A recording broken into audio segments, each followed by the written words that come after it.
Assalamualaikum warahmatullahi wabarakatuh. Al-Fatihah. A'udzu billahi minasy syaithanir rajim. Bismillahirrahmanirrahim. Alhamdulillahi rabbil alamin. Ar-Rahmanir Rahim.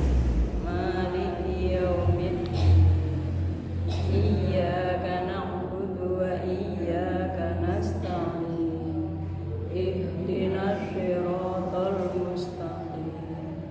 Siratal ladzina an'amta 'alaihim ghairil maghdubi 'alaihim waladdallin. Amin. Raditu billahi rabban wa bil islami dinan wa bi muhammadin nabiyya wa rasulah.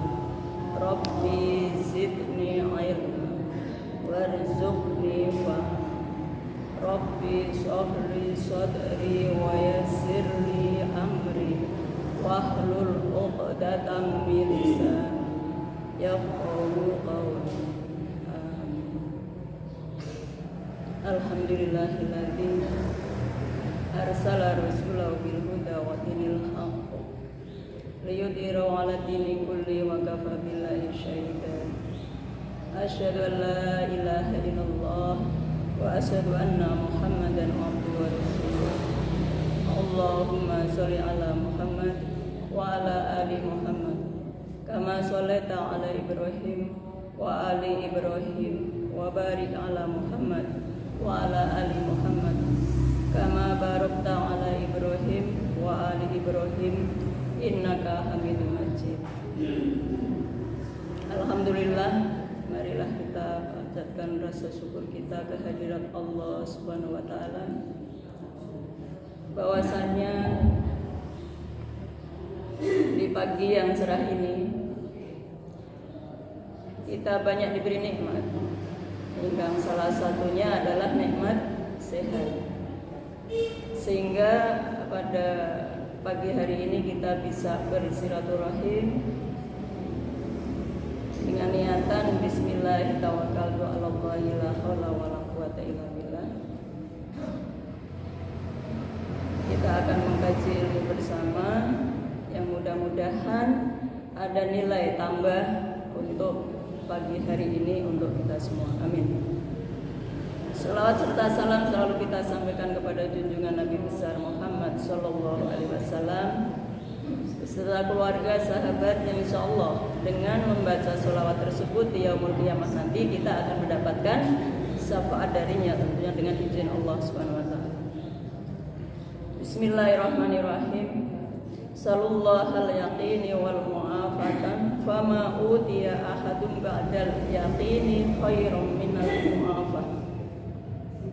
Ini dalam saya sampaikan satu hadis Rasulullah yang diriwayatkan oleh Abu Bakar As-Siddiq, yang artinya mintalah keyakinan dan kesehatan kepada Allah Subhanahu wa taala. Tidak ada hal yang lebih baik untuk diberikan kepada seseorang setelah keyakinan selain kesehatan. Jadi kita disunahkan untuk mohon untuk ada kesehatan. Kemudian dalam riwayat lain yang diriwayatkan Bukhari, Abu Daud, Ibnu Najah, Nasai dan Tirmidzi. Aku pernah berada di dekat Rasulullah SAW saat sekelompok orang Arab datang dan bertanya, "Wahai Rasulullah, apakah aku perlu berobat ketika sakit?" Rasulullah menjawab, "Ya wahai hamba Allah, berobatlah. Sesungguhnya Allah Subhanahu wa taala tidak menimpakan penyakit melainkan memberikan obatnya. Selain penyakit apa ya? Selain penyakit apa, Bu? Selain satu penyakit yang tidak ada obatnya, yaitu penyakit tua atau pikun, jadi tidak ada obatnya. Karena sudah tua nggak ada obatnya. Tetapi kalau ada penyakit, ada diare, ada muntah, ada apa, insya Allah Allah akan menyiapkan obatnya ketika berikan penyakit. Ini awal ya, khotimah yang saya sampaikan terkait dengan yang akan kita bahas untuk pagi hari ini, yaitu tentang diare. Saya sepele ya Bu ya, diare, tapi jangan dianggap remeh ya penyakit diare. Jadi arti diare adalah sebuah kondisi ketika pengidapnya membuang air besar lebih sering dari biasanya. Kalau biasanya berapa kali Bu sehari? 1 kali ya, rata-rata setelah bangun tidur. Kemudian seseorang dikatakan diare itu apabila ketika BAB atau buang air besar dalam sehari 3 atau lebih ya. Jadi 3 kali atau lebih itu sudah disebut diare. Biasanya anak kecil ya, ada main thread gitu, terus ben ngenteng-entengi gitu ya. Tapi jangan disepelekan ya. Bukan ngenteng-entengi itu apa istilahnya? Ketika diare itu berarti ada gangguan di saluran pencernaan. Jadi jangan dianggap remeh, ya biarkan saja, biar ngenteng-ngentengi gitu. Biasa rata-rata kayak gitu ya. Jadi diare di sini adalah apabila kita atau seseorang membuang air besar itu lebih dari 3 kali atau 3 kali. Dan ini biasanya kalau diare kan tidak padat ya, yang dikeluarkan biasanya adalah cair ya. Kemudian ada 2 jenis diare, yaitu diare akut dan diare kronis. Diare akut adalah diare yang berlangsung dalam waktu singkat.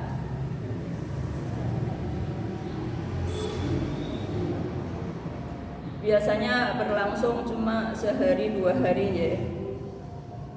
Tapi bisa juga dengan lama lagi. Dengan lama itu yang disebut penyakit diare kronis. Biasanya diare kronis ini sering ya, beberapa waktu sampai berminggu-minggu diare terus ya.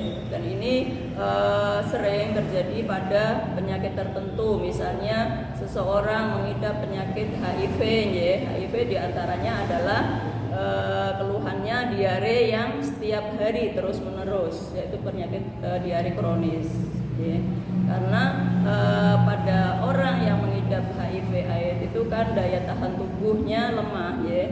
Jadi diare itu sering terjadi hampir setiap hari, bahkan sampai berminggu-minggu, bahkan berbulan-bulan, tapi tidak sembuh-sembuh, diobati apa tidak sembuh-sembuh gitu ya. Itu yang disebut penyakit diare kronis. Jadi penyakit diare ada 2 tadi ya Bu ya.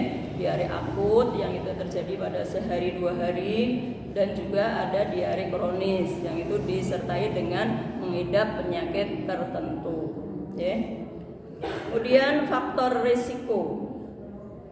Yes, faktor risiko yang terjadi pada diare yaitu seperti yang menyebabkan diare. Biasanya kita jarang cuci tangan setelah ke belakang ke kamar kecil, kita secukupnya saja, tidak pakai sabun. Kemudian ada kotoran yang tertinggal di tangan kita, kemudian tangan kita memakan sesuatu lewat tangan kita, kemudian penyakitnya atau virusnya atau kumannya ikut termakan, yang itu membuat kita diare. Kemudian menyimpan makanan yang tidak tertutup. Ya, jadi sebaiknya kalau kita menyiapkan makanan itu harus tertutup. Ya, tapi biasanya kita takut ya kalau panas ditutup gerep itu kan malah bikin basi ya. Ya, tapi diusahakan bahwa makanan yang kita sajikan, kita siapkan itu tertutup. Mungkin kita ada tudung saji ya Bu ya. Tudung saji ada lubang-lubangnya ya. Nah, itu sebaiknya kita milih tudung saji yang tidak ada lubang-lubangnya. Meskipun kita ada udara ya, ada udara yang mesti bisa keluar, tidak tutup grep gitu. Tapi setidaknya minimal itu tidak apa istilahnya, banyak udara yang bisa masuk, yang itu nanti akan membawa kuman atau penyakit yang menempel di makanan atau minuman kita, yang ketika kita makan kemudian bermasalah sehingga menyebabkan diare. Ya. Jadi jangan kita biarkan makanan terbuka, apalagi nanti ada lalat, ada apa, kemudian kita dihinggapi lalat tersebut, kemudian lalat tersebut bertelur atau mengeluarkan kotoran, kemudian kotoran atau telur tersebut termakan oleh kita, itu bisa menyebabkan diare. Jadi saat kita menyajikan makanan sebaiknya kita tutup agar tidak kena udara bebas gitu ya. Kemudian yang kadang kita lalai adalah membersihkan dapur kita ya. Dapur kita, meja makan kita, yang itu adalah sumber penyakit ya. Jadi sebaiknya setelah kita masak, setelah kita mengolah sesuatu itu langsung dibersihkan, dan dibersihkan menggunakan cairan antiseptik ya.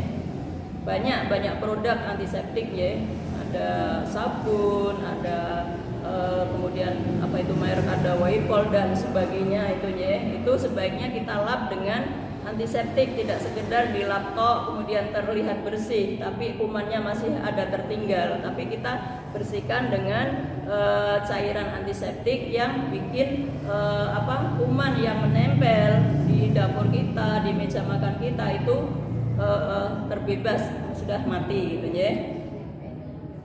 Kemudian penyebab yang selanjutnya adalah sumber air yang tidak bersih. Sekarang kalau zaman dulu rumah kan jarang ya punya, sekarang kan mepet-mepet ya. Kadang-kadang samping rumah kita untuk andongan WC ya, jejere kita untuk sumur atau apalah di situnya. Dan itu bisa menyebabkan ya, karena salah satu itu harus terbebas paling enggak berapa meter Bu kira-kira Bu? Kalau sekarang mengambil sumber air jauhnya sekian puluh meter kan kesulitan ya. Jadi sebaiknya itu sumber air itu tidak dekat dengan comberan. Nggak tahu kalau di perumahan kan mepet-mepet ya. Biasanya kalau di perumahan kan sudah disiapkan oleh pengembangnya, sumber air diambilkan dari depan rumah, kemudian andongannya ada di belakang, berarti kan jauh ya. Setidaknya ada sekian meter sumber air kita terbebas dari comberan tersebut. Hal ini kadang-kadang ini ya Bu ya, baunya terasa itu ya. Kalau yang berdekatan dengan comberan itu sumber air kita akan terasa itu tidak sehat. Jadi sebaiknya kita perhatikan sumber air kita adalah setidaknya ada jarak minimal dari somberan atau andongan yang kita punya.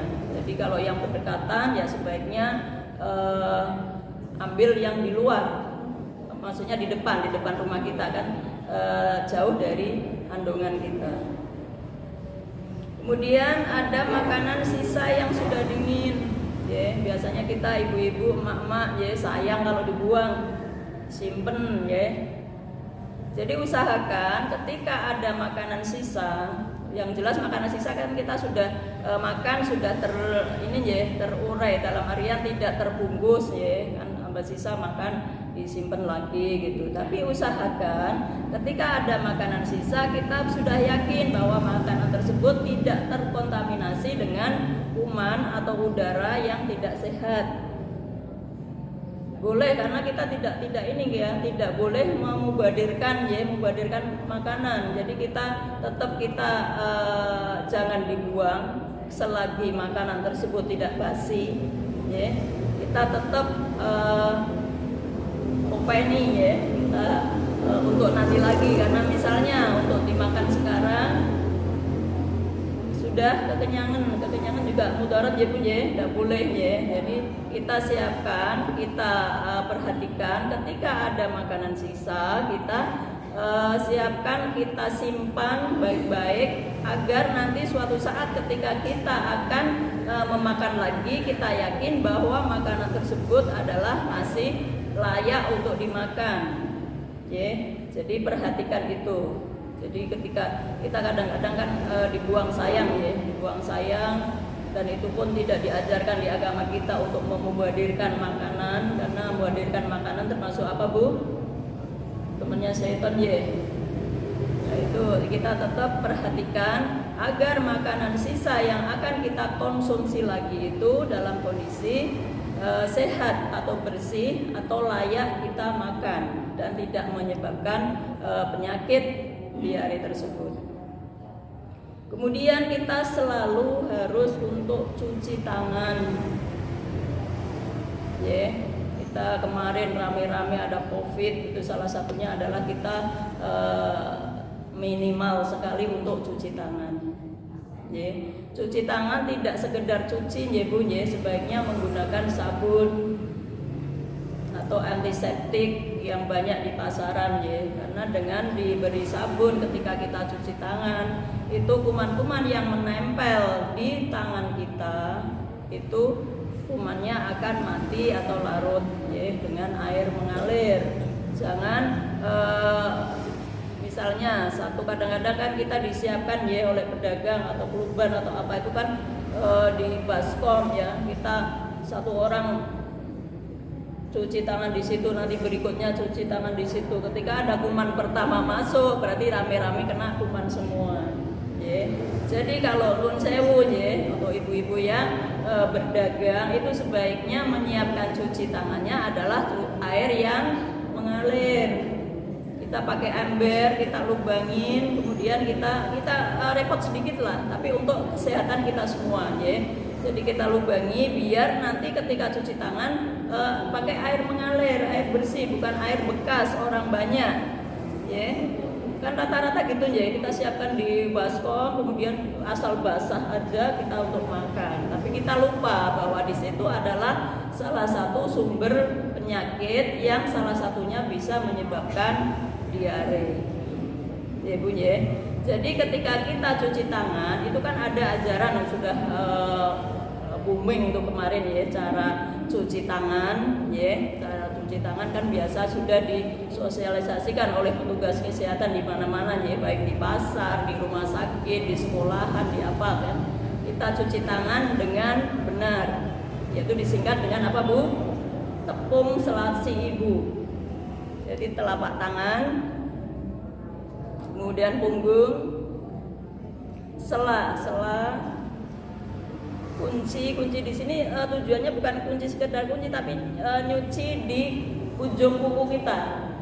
Kita usahakan untuk kuku jangan dibiarkan bunyi. Kita disunahkan untuk memotong kuku setiap hari Jumat. Ini nanti hari Jumat ya. Ini. Dan kita usahakan jangan ada sisa kuku kemudian yang bisa ditinggali kuman. Kan dalam riwayat kan di sini kan kalau kita kuku panjang untuk ini ya, untuk bertelur jin ya bunyi. Pernah dengar ya? Ya. Nah ini kita usahakan untuk selalu pendek. Kadang ada yang berdalih pula ini untuk jahit kok panjangnya nggak enak gitu ya. Tapi usahakan seandainya kita ada karena sesuatu pekerjaan kemudian kuku kita panjang, kita usahakan untuk selalu disikat dalamnya. Ya, disikat. Jadi tidak ada kuman atau anak jin yang tertinggal di situ. Ya. Jadi kita tadi selasi dikunci ini tepung selasi ibu. Jadi kita di sini ya. Kita ini.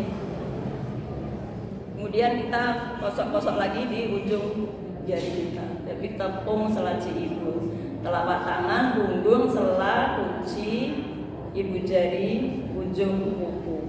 Ya, jadi kita usahakan untuk tidak sekedar begini tok, tapi usahakan bahwa yang kita lakukan benar-benar seandainya ada kuman atau penyakit yang menempel di tangan kita itu terbebas, sudah bersih.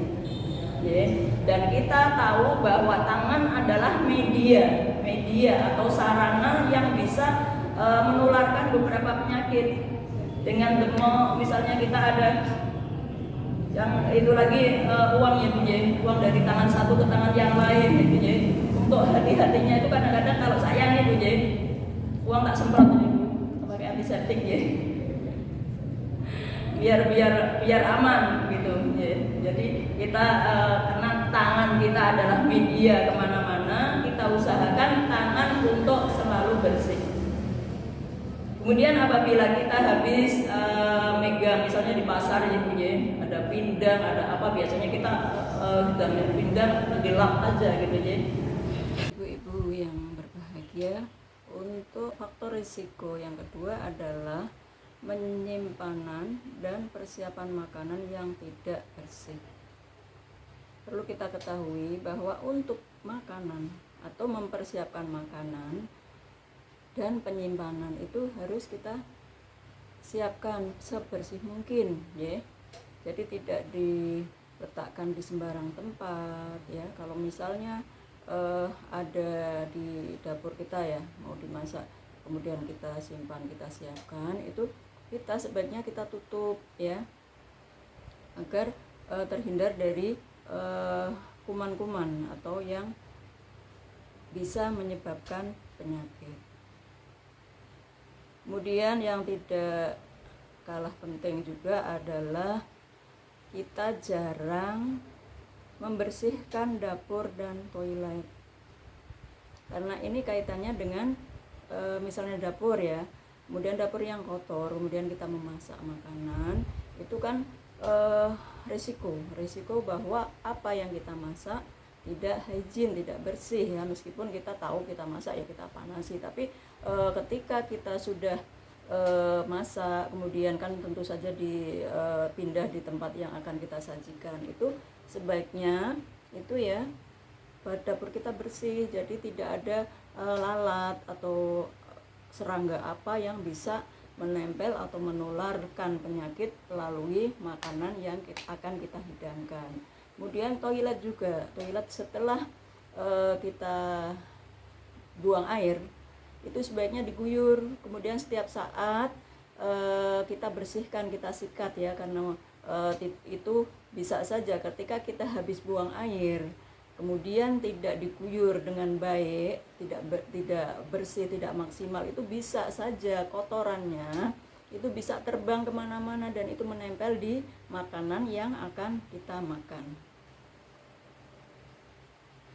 Untuk selanjutnya adalah sumber air yang tidak bersih. Kita siapkan ya, pada umumnya di perumahan kita jaraknya deket-deket ya Bu ya. Dan biasanya pengembang atau yang menyediakan perumahan itu sudah memperhitungkan biasanya sumber air yang akan kita konsumsi, yang kita gunakan sehari-hari ada di depan, sedangkan untuk andongan atau tempat kotoran, apa istilahnya, limbah, itu ditaruh di belakang, dibuat peresapan di belakang ya. Tapi tidak menutup kemungkinan juga bahwa belakang kita mungkin juga di depan rumah orang lain gitu ya. Tapi setidaknya kita sudah perhitungkan di rumah kita bagaimana untuk sumber air dan tempat kotoran atau apa itu, andongan kotoran kita. Kemudian risiko diare yang selanjutnya adalah makan makanan sisa yang sudah dingin.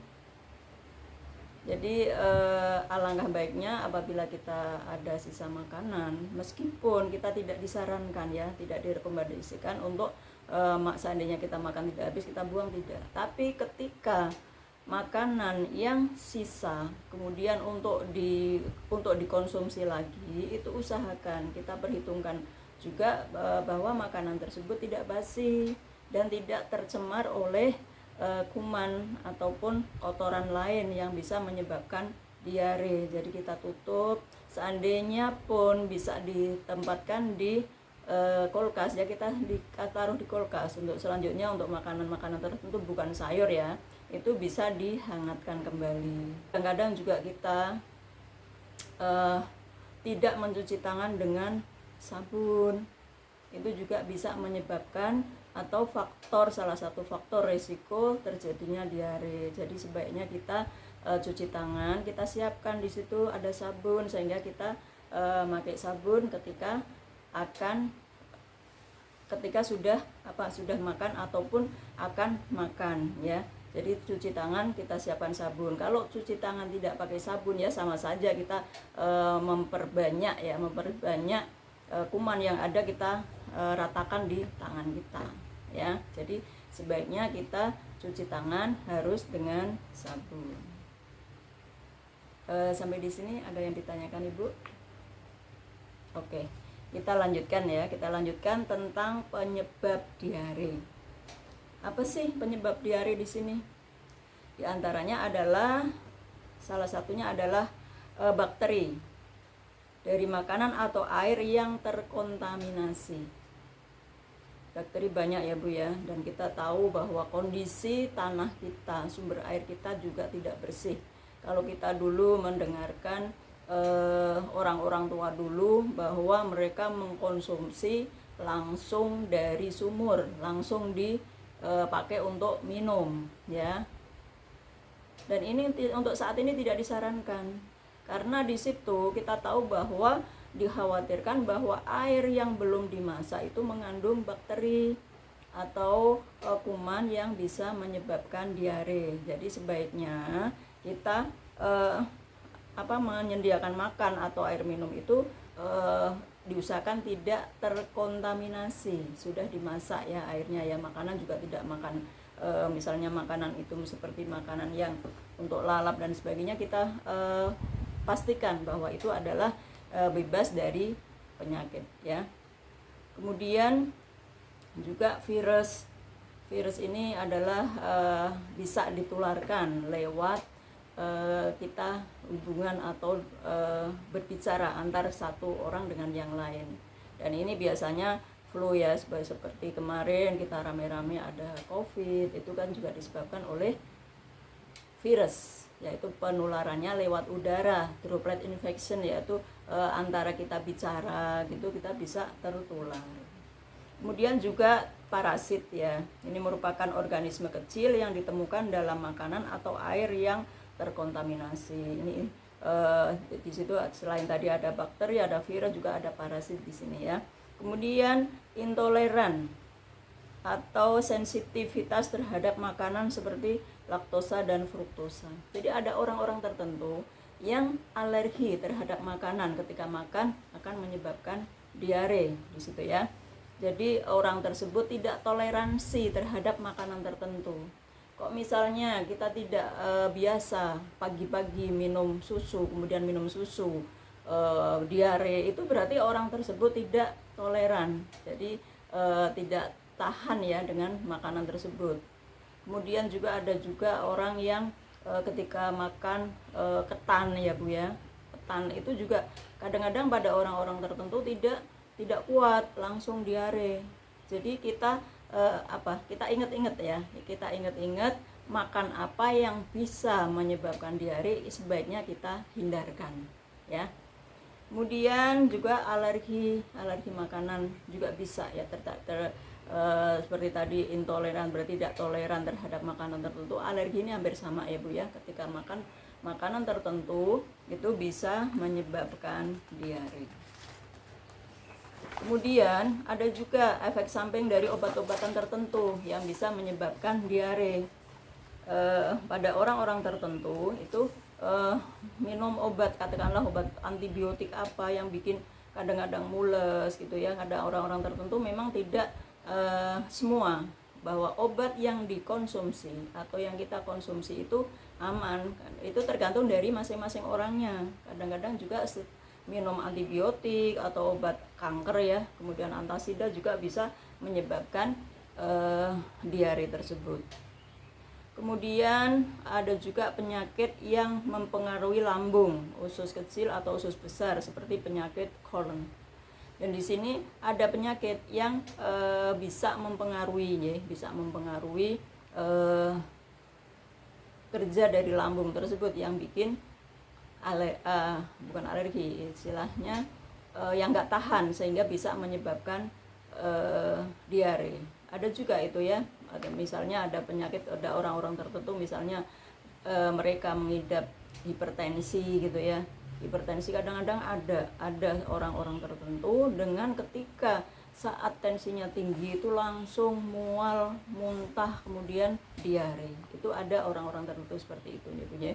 Kemudian masalah dengan fungsi usus besar seperti sindrom iritasi usus besar. Di sini sindrom ini itu pada orang-orang tertentu yang lambungnya sudah ada luka atau tukak lambung ya istilahnya itu.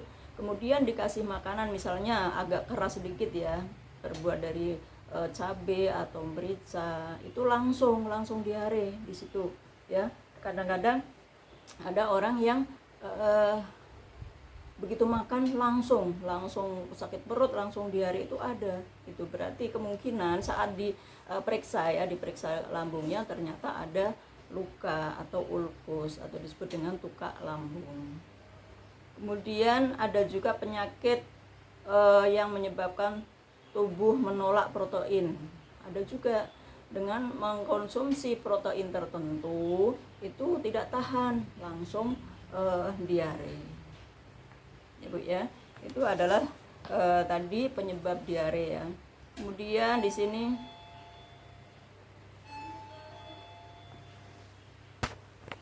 kemudian ada beberapa orang juga mengalami diare setelah operasi perut, karena terkadang operasi dapat menyebabkan makanan bergerak melalui sistem pencernaan dengan lebih cepat. Ini juga tidak jarang ya terjadi setelah operasi, kemudian ada diare yang hebat, itu juga bisa ya. Untuk selanjutnya adalah tentang gejala diare. Beberapa gejala yang biasanya terjadi pada diare diantaranya adalah feses atau kotorannya lembek dan ada air ya. Kemudian ada nyeri dan kram perut. Kemudian juga ada mual muntah ya. Ada juga nyeri kepala, ada juga kehilangan nafsu makan, kemudian haus terus menerus ya. Haus terus menerus kaitannya dengan dehidrasi apabila di situ ada diare yang hebat, kemudian tidak banyak kekurangan ya, terjadi dehidrasi terhadap orang tersebut. Kemudian juga ada juga di fesesnya terdapat darah, yang itu kadang-kadang seringnya terjadi pada pasien dengan diare yang disebut dengan amoebiasis ya. Jadi tadi di antaranya di gejala diare adalah feses lembek dan cair, dan BAB atau buang air lebih dari 3 kali dalam sehari ya. Kemudian ada nyeri perut, kemudian ada kram perut, kemudian mual dan muntah, kemudian nyeri kepala, kehilangan nafsu makan, haus terus menerus, dan juga adanya fesesnya adanya darah ya. Pada orang-orang diare itu dehidrasi adalah gejala yang umum terjadi pada diare, terutama pada anak-anak ya. Biasanya anak yang diare malas makan, kemudian kita hati-hati, kita waspada pada anak yang gemuk ya. Ketika terjadi dehidrasi tidak kelihatan, tetapi sebetulnya itu adalah sudah terjadi diare ya. Jadi bukan berarti tidak disarankan bahwa anak kita tidak boleh gemuk, tapi pada anak-anak dengan gemuk itu hati-hati atau waspada ketika mereka diare ya. Jadi ketika diare kan kita tahunya masih gemuk ya, tapi ternyata sudah terjadi dehidrasi. Kita bisa lihat Bu ya. Kita lihat orang yang dehidrasi itu dilihat di mata ya. Kelopak mata itu agak cekung ya, cekung terutama pada anak-anak. Kemudian kita lihat di kulit perut. Itu ketika kita cubit ya, kita cubit, kemudian kalau belum terjadi diare itu akan kenyal kembali lagi seperti semula. Tapi pada orang atau anak yang terjadi dehidrasi itu begitu kita cubit itu sulit kembalinya untuk rata kembali. Jadi ada bentuk cubitan masih kelihatan. Kita waspada juga apabila anak-anak terjadi diare, di situ dia akan cenderung mengantuk, Bu.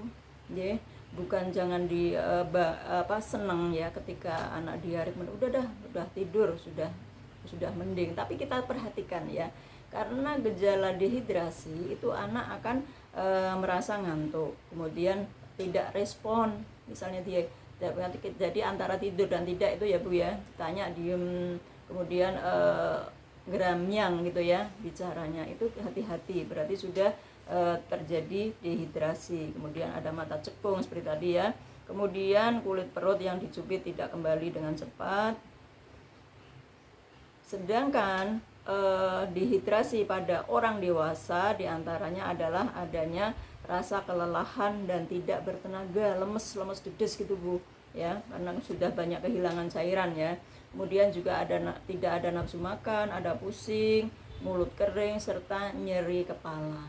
Itu kalau orang dewasa kan tahu ya apa yang dirasakan, mereka akan mengeluh ya hal-hal, salah satunya tadi ya, ada di kelelahan, merasa lelah, kemudian ada lemes, tidak bertenaga, kemudian kehilangan nafsu makan, pusing, mulut kering, serta nyeri kepala yang hebat ya. Dan kalau misalnya dibawa ke sarana kesehatan itu ketika dilakukan tes tekanan darah atau tensi itu akan turun biasanya ya Bu ya.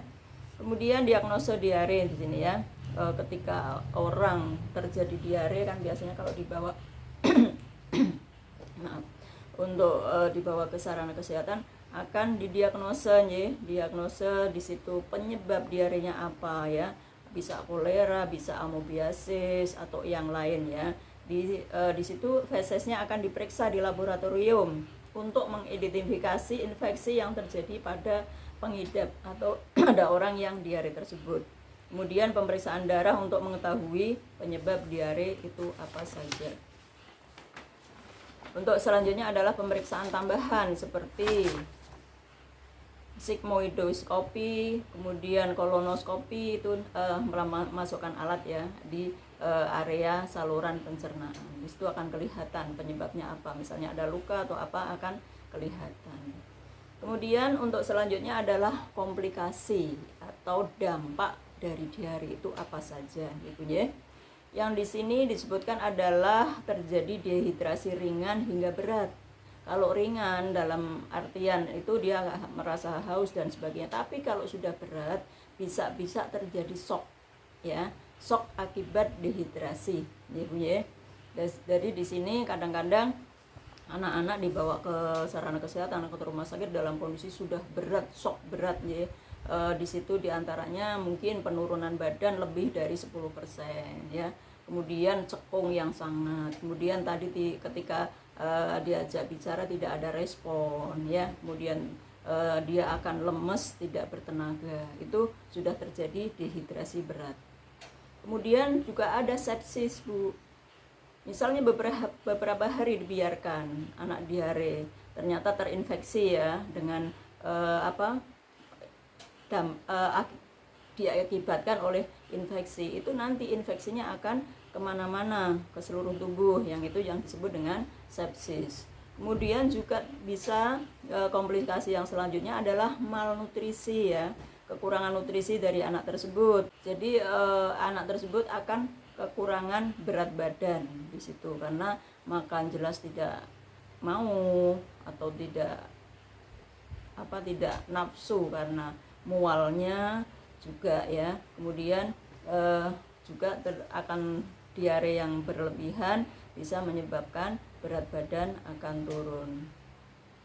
Kemudian juga komplikasi yang selanjutnya ketidakseimbangan elektrolit, karena elektrolit ikut terbuang berseketika buang air ya Bu ya saat diare, yang dapat ditandai dengan lemes, lumpuh hingga kejang. Itu hati-hati. Biasanya juga pada anak yang diare terus menerus itu terjadi kembung ya Bu ya.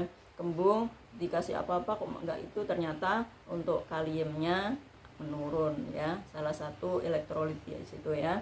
Kemudian kulit di sekitar anus mengalami iritasi karena pH tinja yang asam. Jadi tidak jarang ya Bu ya, pada anak-anak ketika dibuka ada memerah semua di sekitar anusnya. Itu berarti sudah terjadi iritasi terhadap anak tersebut, atau orang dewasa bisa saja dalam kondisi diare yang beberapa hari karena terlalu sering cebok gitu ya, itu bisa menyebabkan iritasi. Untuk selanjutnya adalah pengobatan diare. Di sini ada beberapa pengobatan yang dilakukan terhadap anak atau orang yang mengalami diare. Yang di sini yang pertama adalah konsumsi air sebanyak-banyaknya. Dibuatkan sendiri ya, larutan gula garam. Jadi komposisinya adalah gula 1 sendok, garam 1 ujung sendok kecil. Itu insya Allah untuk penanganan pertama sudah membantu. Mudah-mudahan pada anak tersebut tidak muntah, tapi biasanya karena disertai muntah sehingga apa yang kita berikan itu dibalik-balik semua ya, dimuntahkan. Itu yang repot, dan itu harus melalui infus ya, cairan untuk tambahannya. Tapi untuk langkah awal menangani di rumah ya, penanganan terhadap diare adalah minum banyak ya, minum banyak, terutama itu dibuatkan sendiri larutan elektrolit sendiri ya. Jadi dibuatkan larutan gula garam.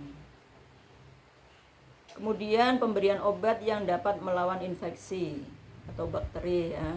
Dan ini tentu saja orang kesehatan, dokter yang bisa memberikan ya Bu ya. Jadi diberikan apa sih penyebab diare, dikasih antibiotik untuk membunuh kuman atau bakteri penyebab diare tersebut. Kemudian selain itu ada juga pengobatan lain, yaitu biasanya disesuaikan dengan penyebabnya. Kok misalnya diare karena intoleran, tidak tahan terhadap makanan tertentu, ya usahakan itu jangan dimakan ya. Di situ ya. Jadi penyebabnya diare apa, kemudian alergi tersebut diminimalkan agar alergi atau tidak toleran. Di sini ada beberapa upaya yang dapat dilakukan untuk mencegah diare, yang antara lain diantaranya adalah selalu mencuci tangan ya. Jadi mencuci tangan tersebut karena kita tahu bahwa tangan kita adalah media kemana-mana ya.